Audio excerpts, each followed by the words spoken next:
أعوذ بالله من الشيطان الرجيم بسم الله الرحمن الرحيم نحمده ونصلي على رسوله الكريم أما بعد فأعوذ بالله من الشيطان الرجيم بسم الله الرحمن الرحيم اللهم صل على محمد وعلى آل محمد كما صليت على إبراهيم وعلى آل إبراهيم إنك حميد مجيد اللهم بارك على محمد وعلى آل محمد كما باركت على إبراهيم وعلى آل إبراهيم إنك حميد مجيد۔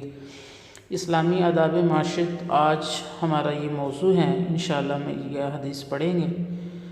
سیدنا ابو ہریرہ رضی اللہ تعالیٰ عنہ سے روایت ہے کہ رسول اللہ صلی اللہ علیہ وسلم نے فرمایا، جو شخص اللہ تعالیٰ پر اور یوم آخرت پر ایمان رکھتا ہے وہ اچھی بات کرے یا پھر خاموش رہے، اور جو شخص اللہ تعالیٰ پر اور یوم آخرت پر ایمان رکھتا ہے وہ اپنے ہمسائے کی عزت کرے، اور جو شخص اللہ تعالیٰ کو اور یوم آخرت کو مانتا ہے وہ اپنے مہمان کی عزت کرے۔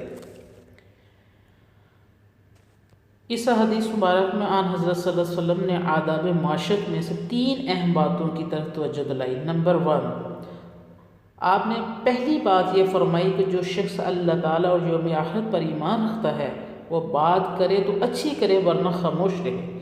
انسان کی زبان جو بظاہر ایک چھوٹا سا عضو ہے، اس کا استعمال صحیح ہو تو انسان دنیا اور آخرت کی سعادت مل جاتی ہے، اور اگر اس کا استعمال صحیح نہ ہو تو یہ انسان کے لیے تباہی کا سبب بن سکتی ہے۔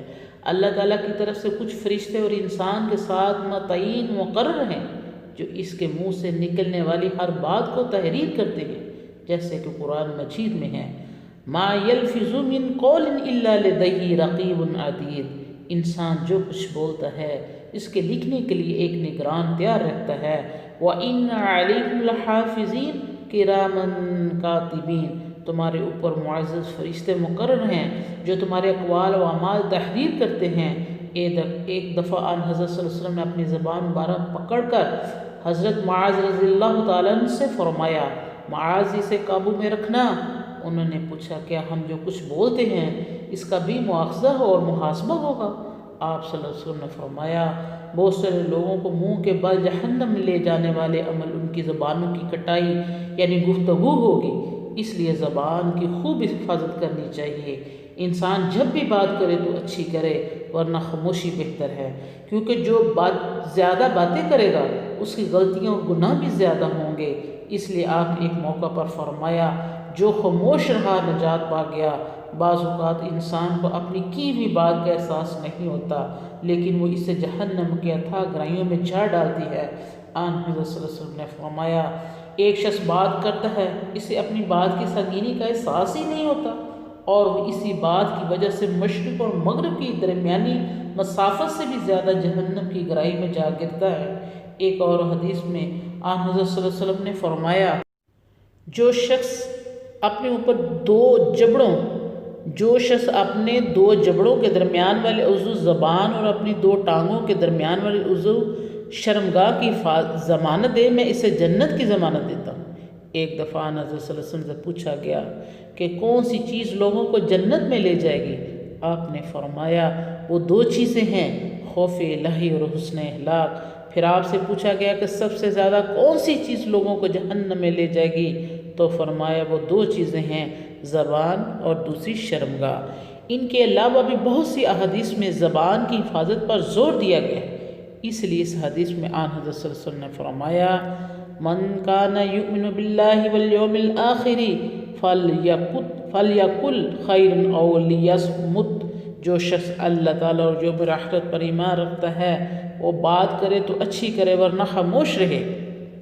نمبر 2، پڑوسیوں کی عزت اور تکریم کرنا۔ پڑوسیوں کے بھی انسان کے ذمہ بہت سے حقوق ہیں۔ مسلمان کو چاہیے کہ اپنے ہمسایوں کے ساتھ اچھا سلوک کرے اور انہیں کسی قسم کی ایذا یا تکلیف نہ دے، ہمسائے رشتہ دار ہوں یا غیر رشتہ دار۔ قرآن مجید میں دونوں کے ساتھ اچھا سلوک کرنے کا حکم دیا گیا ہے، بلکہ اگر ہمسایہ غیر مسلم اور کافر بھی ہو تو وہ بھی ہمسائیگی کی بنا پر حسن سلوک اور تعاون کا حقدار ہے۔ آن حضرت صلی اللہ علیہ وسلم نے فرمایا، جبرائیل امین مجھے ہمسائے کے بارے میں اس قدر تاکید کرتے رہے کہ مجھے خیال ہوا کہ شاید ہمسایوں کو وراثت کا بھی حقدار قرار دے دیا جائے گا۔ ایک دفعہ آن حضرت صلی اللہ علیہ وسلم نے فرمایا، اللہ تعالیٰ کی قسم وہ ایماندار نہیں۔ آپ نے بار بار یہ لفظ ارشاد فرمایا۔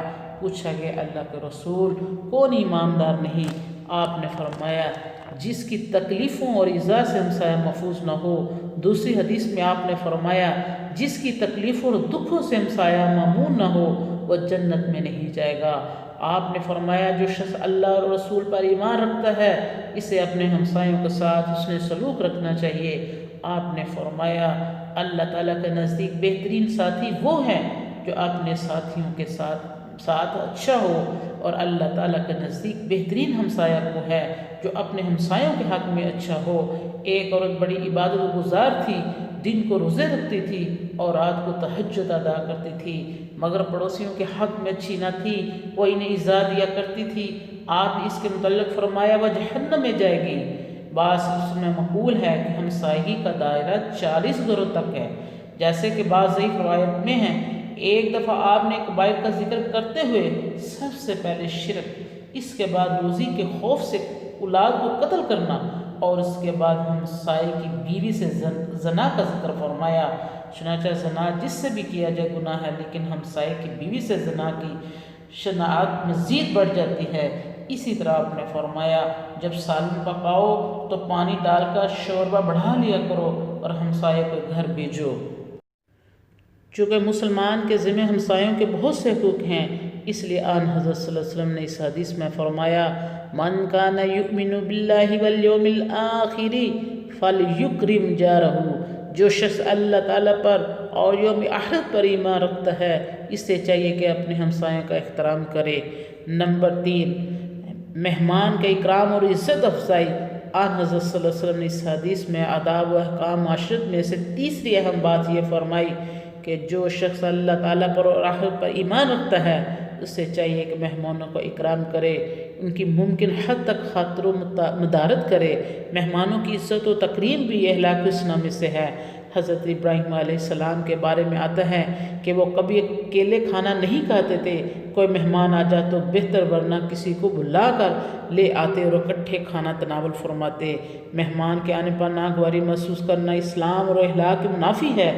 ہر کوئی اپنی قسمت کھاتا ہے، اس لیے مہمان کی آمد پر دل تنگ ہونے کے بجائے خوش اور مسرور ہونا چاہیے، اور حتیٰ کوشش اس خوب خدمت کرنی چاہیے، حتیٰ کہ اگر کسی نے ہمارے ساتھ بطور میزبان اچھا سلوک نہ کیا ہو، اگر کسی وقت وہ بھی مہمان بن کر آئے تو اس کی خاطر و مدارت میں بھی کمی نہیں کرنی چاہیے۔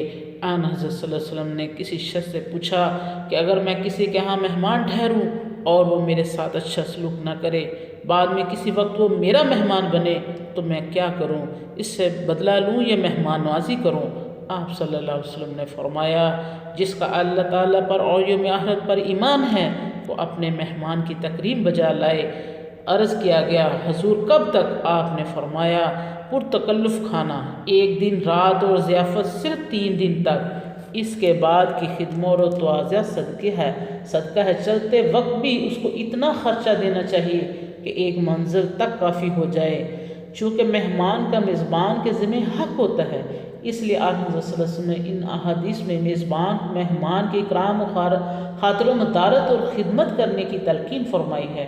لیکن جہاں میزبان ان کے احکام کا پابند اور مکلف ہے، اس کے ساتھ ساتھ مہمان بننے کے بھی کچھ آداب ہیں۔ جب کوئی شخص مہمان ٹھہرے تو اسے اپنے میزبان کے لیے بلانے نہگانی نہیں بن جانا چاہیے، اور ایسا انداز بھی اختیار نہیں کرنا چاہیے جس میزبان کو تکلیف، بوجھ یا شرمندگی ہو۔ بالعموم ہر شخص اپنی حیثیت کے مطابق مہمان کی خدمت بجا لاتا ہے اور اس میں کمی نہیں چھوڑتا، لیکن کئی مہمان کسی ایسی چیز کا مطالبہ کر دیتے ہیں جس کا مہیا کرنا میزبان کے لیے ممکن یا اس کے بس میں نہیں ہوتا۔ نیز مہمان کے ہاں مہمان کو بلا وجہ طویل عرصے تک قیام بھی نہیں کرنا چاہیے۔ ایک حدیث میں آن حضرت صلی اللہ علیہ وسلم نے فرمایا مہمان کے لیے جائز نہیں کہ وہ کسی کے ہاں طویل قیام کر کے میزبان کو گناہ گار کرے۔ مہمان کو چاہیے کہ وہ ایک ایسا مہمان ثابت ہو کہ میزبان ان کی دوبارہ آمد پر بھی اسے اپنا مہمان بنانے میں فرحت محسوس کرے۔ ایک دفعہ ایک آدمی نے حضرت صلی اللہ علیہ وسلم کی خدمت میں حاضر ہو کر اپنی تنگ دستی اور بھوک کا ذکر کیا۔ آپ نے اپنے گھروں میں باری باری پیغام بیچ کر کھانے کی کوئی چیز منگوائی، مگر آپ کی کسی بھی گھر سے کھانا نہ مل سکا، بلکہ جواب آیا کہ آج تو گھر میں سوائے پانی کے کچھ بھی نہیں۔ آپ صلی اللہ علیہ وسلم نے فرمایا، اللہ تعالیٰ اس پر رحم کرے جو آج رات اس کی میزبانی کرے۔ ابو طلحہ اسے اپنے گھر لے گئے۔ بیوی سے کہا کھانے کو کچھ ہے؟ اس نے بتایا کہ بچوں کے لیے معمولی سا کھانا ہے۔ فرمایا انہیں بلا پھسلا کر سلا دو، جب مہمان آئے تو کسی بہانے چراغ بجھا دینا اور ہم یوں محسوس کرائیں گے گویا ہم بھی کھا رہے ہیں۔ ہم کھانا نہیں کھائیں گے تاکہ اللہ تعالیٰ کا رسول کا مہمان پیٹ بھر کر کھانا کھائے۔ چنانچہ انہوں نے ایسا ہی کیا۔ صبح ہی تو آن حضرت صلی اللہ علیہ وسلم نے فرمایا، تمہاری اس طرز عمل پر اللہ تعالیٰ بہت خوش ہوا ہے۔ اسی واقعے کے موقع پر یہ آیت نازل فرمائی، وَيُؤْثِرُونَ عَلَىٰ أَنفُسِهِمْ وَلَوْ كَانَ بِهِمْ خَصَاصَةٌ، وہ اپنی ضروریات کے باوجود دوسروں پر احسان کرتے ہیں اور ان کی ضروریات کو ترجیح دیتے ہیں۔ میری اللہ سے دعا ہے کہ یہ جو بھی سن رہا ہے، اللہ اس کی مال جان اور عزت کی حفاظت کرے، اللہ اسے اپنی رحمتوں کے سائے کے نیچے جگہ عطا فرمائے، اللہ اسے اور اس کی اولاد کو نیک ہدایت عطا فرمائے، خاتمہ بالخیر کرے، اللہ اس کی مالی جانی خدمات کو قبول منظور فرمائے۔ اللہ تعالی ہم سب کو قولی فعلی عملی گناہوں سے بچنے کی توفیق عطا فرمائے۔ اگر یہ زبان ہماری کھلے تو اللہ کے ذکر کے لیے کھلے۔